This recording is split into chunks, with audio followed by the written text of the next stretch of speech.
There is a time for everything on this earth. Even when we look at our lives, there seems to be a repetition of events. We born, we get sick, and we die. So there is this process that continues. Sometimes we have opportunities, lost opportunities. Sometimes we seize opportunities. Sometimes we have failures, we have success. One day we are sad, next day we are happy, and life just continues.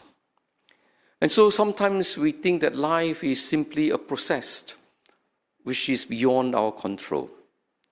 We are just called to flow with the time and with the tide. That is one way of living. But is life just a matter of repetitious events? The truth is, when we look at life and we look at history, everything seems to be a repetition. And yet, it is very significant that underneath this apparent process that seems to be unchanging, actually a lot of changes are taking place. We can't see with our own eyes, but reality is changing.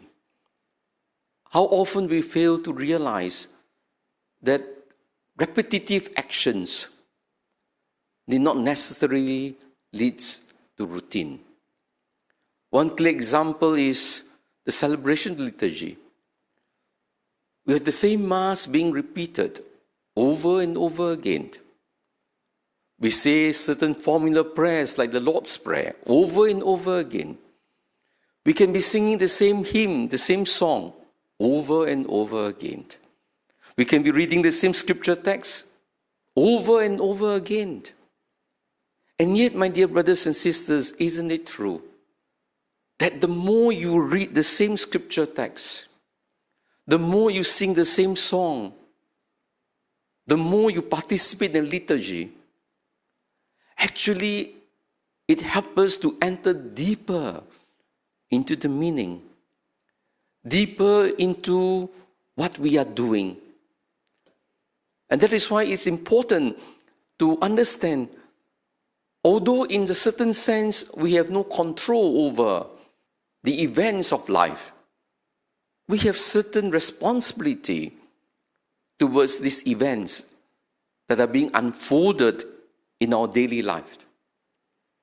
We have to be very careful that there are some people who say everything is fatalistic.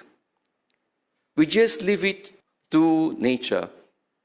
That kind of attitude towards life is irresponsible. We leave things to happen rather than cooperating with the grace of God in these events.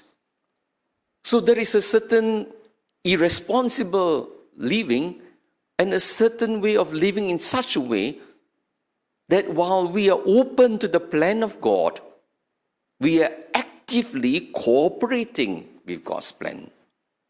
And this is the question, therefore, you need to ask yourself.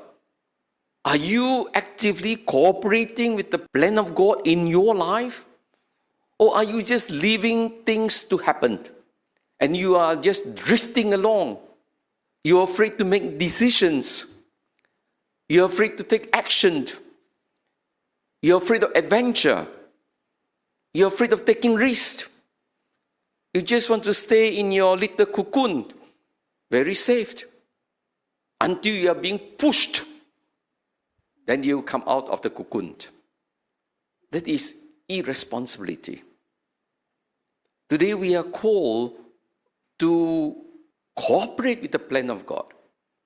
We have no direct control over the events of our life and also of history. We do not know what is going to happen tomorrow. But insofar as we have been given the necessary knowledge, the necessary talents, then we must cooperate actively. And this is where in today's gospel reading we find Jesus, someone who was docile and cooperating the plan of God. Jesus was coming to a very critical point of his life in his ministry. He has to make the decision to change course, to go forward to Jerusalem, the place of crucifixion and glory, or to turn back. Because at this point of his ministry, things were neither here nor there. He has performed many miracles. There were some who were for him, there were some who were against him. And so he had to make the decision to go to Jerusalem, to cooperate with his Father's plan, which is to meet his passion and his death. This is what I mean when we speak about an active cooperation with the plan of God. Because Jesus too had to discern what is God's plan for him. What does God want him to do at that particular point of time? Should he stay where he was in Galilee, or should he move to Jerusalem? And so it is true for each one of us. We also need to make our own discernment. While we live in divine providence, while we can never fully determine what is going to happen in future, we still have to be responsible in responding to the concrete situations in our time, responding to the plan of God. Now the point is, are we courageous enough to say yes to God when we know his plan? Are we true to ourselves? Or we cannot accept his plan when we realize that is what the Lord wants us to do? My dear brothers and sisters, if we want to find life to the fullest, we need to be like Jesus, discerning his will and his plan, and even how difficult it might be, with courage and with confidence in him, we cooperate fully.